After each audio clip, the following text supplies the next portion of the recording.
Segunda questão. Para conhecer melhor a mitologia dessas religiões tão ricas, escolha um orixá e faça uma pesquisa sobre sua história e imagem. Qual foi o orixá que vocês escolheram para fazer a pesquisa? O que vocês descobriram sobre eles? Eu acredito que na conclusão da pesquisa de vocês chegaram à conclusão de que não é, de que realmente essa associação que muitos fazem, não é? Com a religião, as religiões de matrizes africanas, que são algo que não são positivos, são extremamente negativos, não é? Acho que vocês concluíram que tem um pouco mesmo de falta de conhecimento, não é? Desconhecer nos leva a várias interpretações. Quando eu não conheço, eu faço inúmeras interpretações, porque é desconhecido para mim, então eu vou ficar só no campo da imaginação, só imaginando, só supondo, não é? Só criando as hipóteses sem comprová-las. Bem, meus amores, agora vamos sim falar, não é? Como o nosso tópico nos traz hoje falando de cultura. Uma forma de resistência. Bem, os africanos foram escravizados e trazidos da África para as Américas e trouxeram suas tradições como herança de sua terra natal. Aí, para nós termos um entendimento ainda mais amplo, eu trouxe algumas definições, né? Porque aqui vai falar de tradições, costumes, hábitos, cultura. Então, para que nós tenhamos uma aprendizagem ampla, eu trouxe para vocês algumas definições. Eu trouxe o que é cultura, de acordo com o dicionário.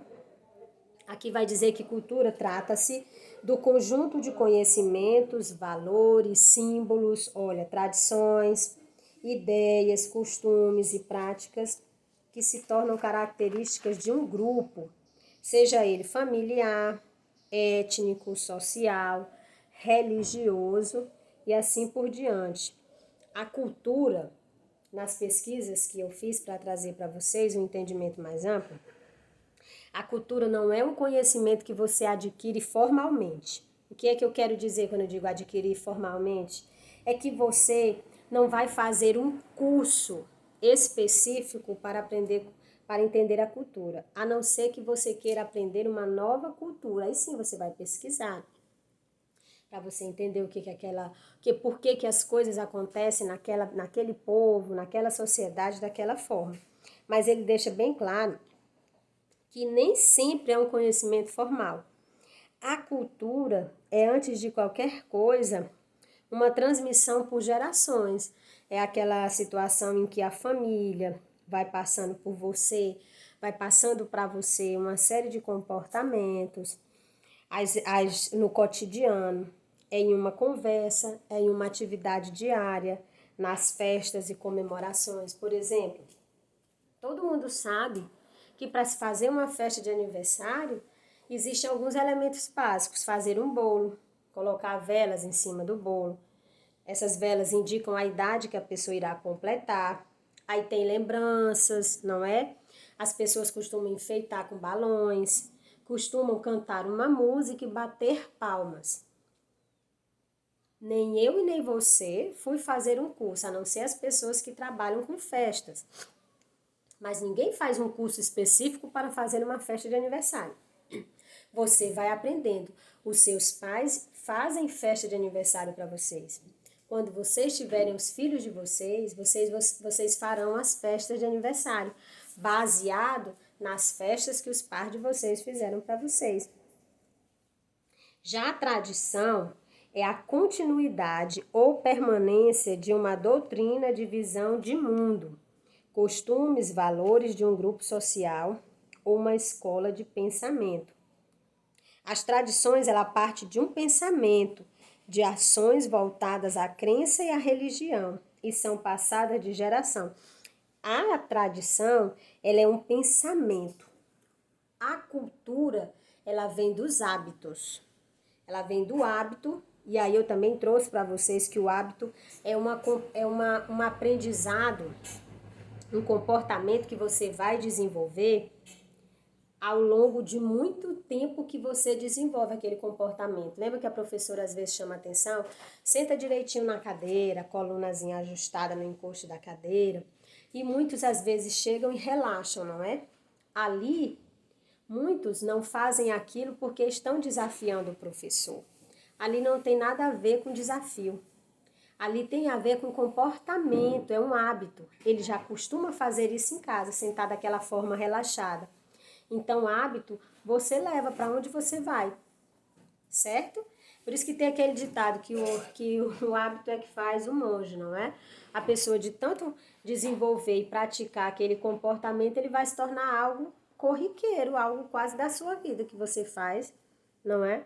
Diariamente. Ninguém vai dirigir e aí toda vez que vai dirigir precisa que alguém tenha dizendo para ele, coloca a chave lá na ignição, liga a chave. Não, depois de um certo tempo, de tanto você fazer, você acaba desenvolvendo esse comportamento automaticamente.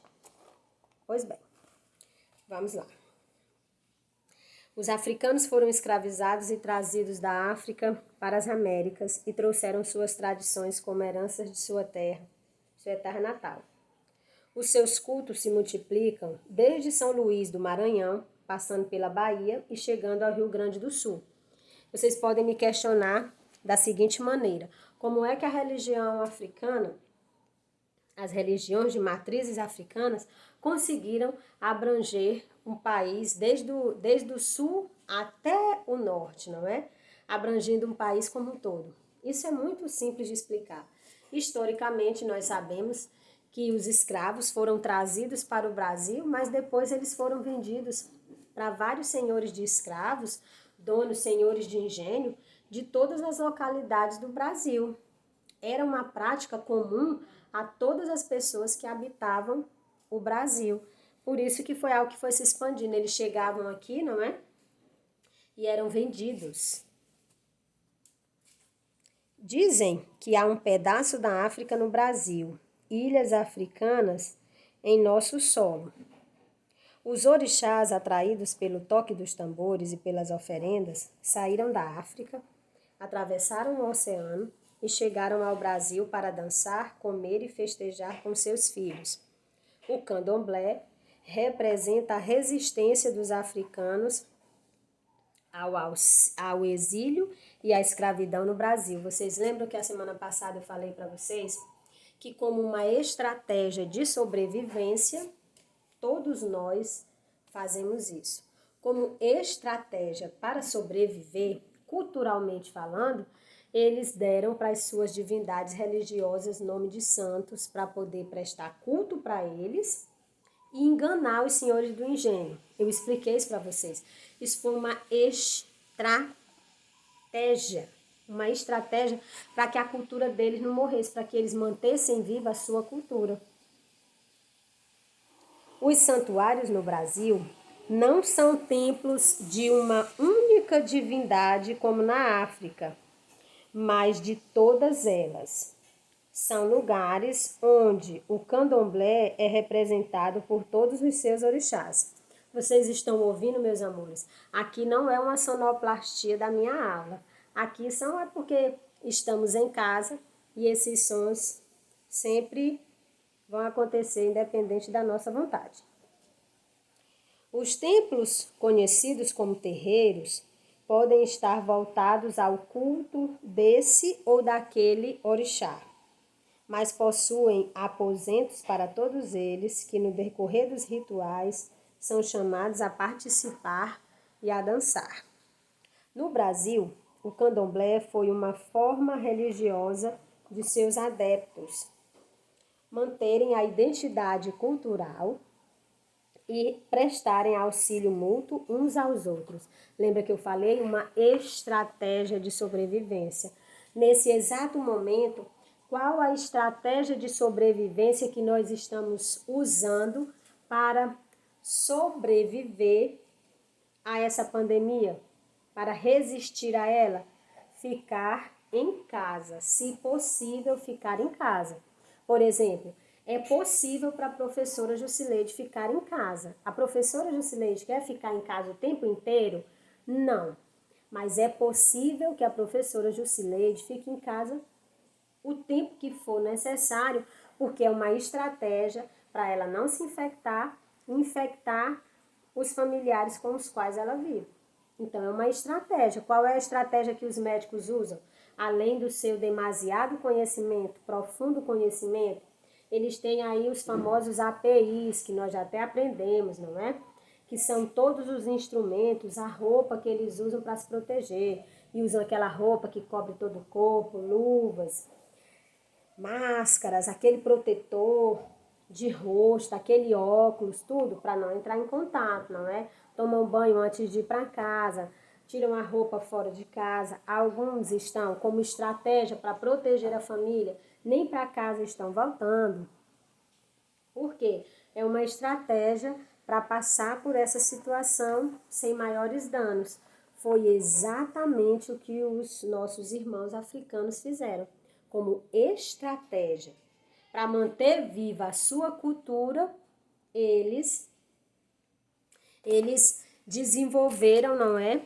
Essa maneira de prestar culto para as divindades religiosas deles, dando nome para cada um deles dos santos da cultura brasileira. Por meio de sua religião, os africanos que eram perseguidos e marginalizados encontravam forças para continuar a viver e sentir a África mais perto. O candomblé no Brasil foi um conjunto de trocas solidárias e cooperações entre a Mãe África e os seus filhos sofridos. Tem uma atividade e essa atividade é para casa, da página 49, lá no finalzinho, tá ok? Ela é uma atividade, mas que vocês farão como atividade para casa, tá bom? Agora sim, meus amores, vamos avançar, página 50, vamos conhecer um pouco da Umbanda.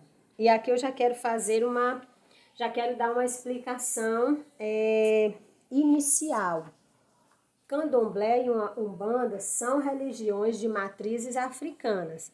A diferença entre elas é que o Candomblé foi trazido da África e a Umbanda é uma religião que nasceu dentro do Brasil, nasceu bebendo na fonte do Candomblé que foi trazido da África. Entenderam, meus amores? O Candomblé é uma religião originariamente africana que foi trazida com os negros e a Umbanda é uma religião que tem a sua origem aqui no Brasil. Ela é fruto do candomblé, mas ela é originalmente brasileira. Vamos dar início à nossa leitura?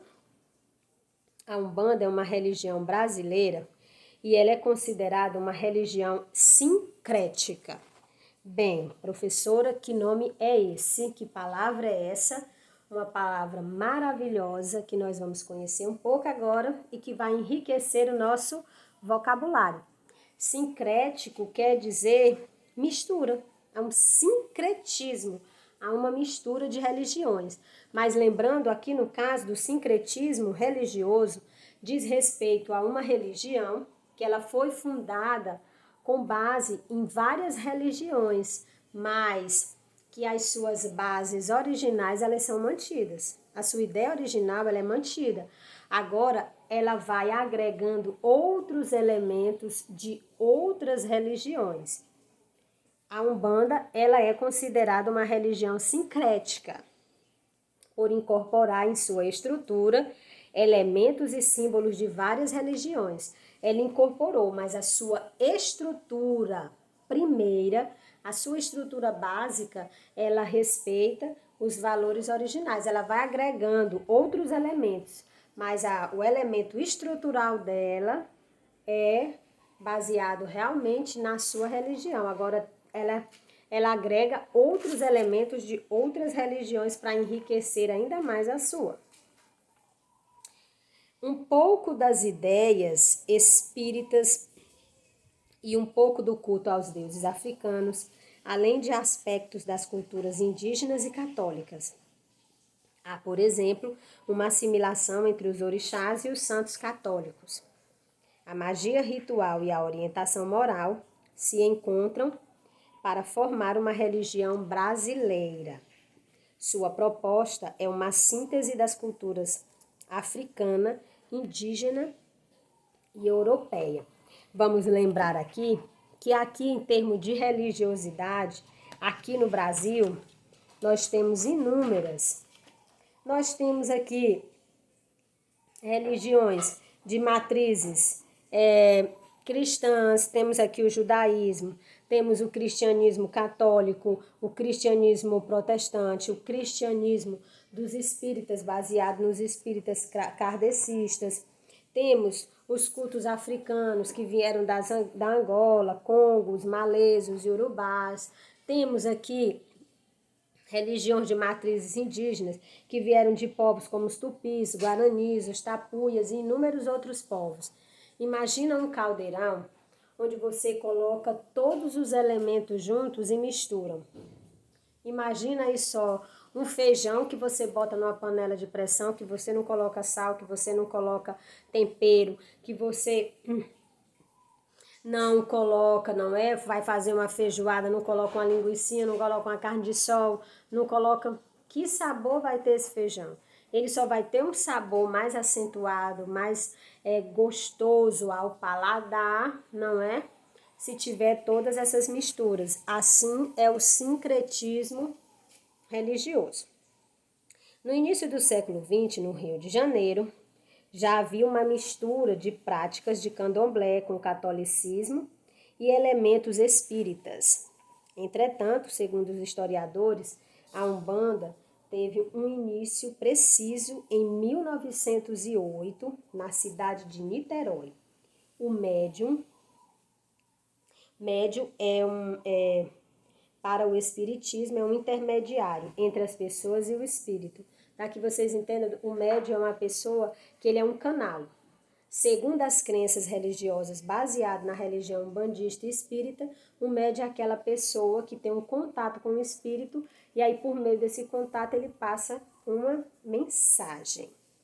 Então, olha só, a Umbanda ela teve um início preciso em 1908 na cidade de Niterói. O médium Zélio Fernandino de Moraes, jovem de 17 anos, de uma família de bom nível social, ficou doente e nenhum médico conseguia descobrir o que ele tinha. Um dia, amanheceu curado e ninguém soube explicar como. Foi então levado à Federação Espírita do Estado do Rio de Janeiro e quando o Zélio estava lá, comunicaram-se vários espíritos que se diziam pretos velhos, caboclos indígenas. Ele próprio recebeu o chamado Caboclo das Sete Encruzilhadas. Mas os dirigentes da federação não aceitaram essas comunicações, dizendo que se tratava de espíritos atrasados, porque tem uma linguagem no entendimento espírita, e eles têm vários níveis, e aqui eles entendem que esses são espíritos que são atrasados, e eles não levam em consideração. Então, por intermédio de Zélio, o caboclo marcou uma sessão para o dia seguinte na casa da família do rapaz. Durante a reunião, o caboclo das Sete Encruzilhadas anunciou a fundação de um novo culto, a Umbanda. Até então, esse nome não existia. As regras eram fazer o bem, não receber dinheiro para exercer a mediunidade, não fazer sacrifícios de animais, usar roupas brancas, cantar, mas sem os atabaques do candomblé, que os orixás só tem no candomblé. Na Umbanda tem essas outras divindades, como vocês ouviram aqui, um caboclo, preto velho, não tem orixá, tem essas outras divindades aqui, esses outros espíritos. Os espíritos que queriam trabalhar eram pretos velhos, caboclos indígenas, que fizeram parte da história da formação étnica brasileira.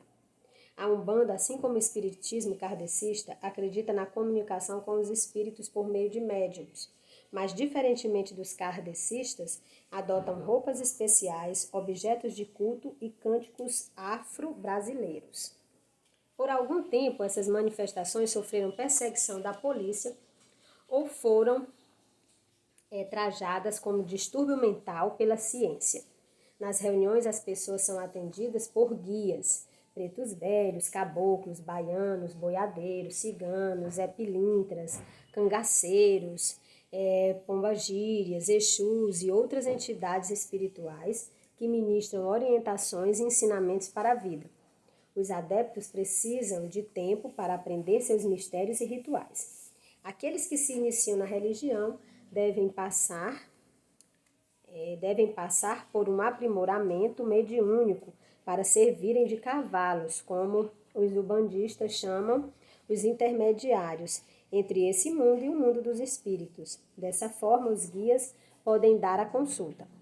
A Umbanda está carregada de valores e qualidades representados nas suas personagens. O preto velho representa a bondade, a autoridade familiar, a calma, o trabalho. O rural, a humildade, e é o símbolo do cristianismo. O caboclo representa a juventude, a força, a justiça, a chefia, a liberdade, é o símbolo do paganismo. Muitas vezes as entidades da Umbanda estão presentes nos cultos do candomblé. Alguns terreiros de candomblé fazem uma mistura das duas. A Umbandomblé, terreiros de candomblé com entidades entidades e ritos da Umbanda. Apesar da Umbanda variar de acordo com cada religião do Brasil e de cada casa, terreiros ao menos, não é? Então, vocês entenderam aqui, meus amores? Eu quero só frisar bem aqui as regras. O que diz a regra na fundação da Umbanda no Brasil? Fazer o bem, não receber dinheiro para exercer a mediunidade, não fazer sacrifício de animais, usar roupas brancas, cantar, mas sem os atabaques do candomblé.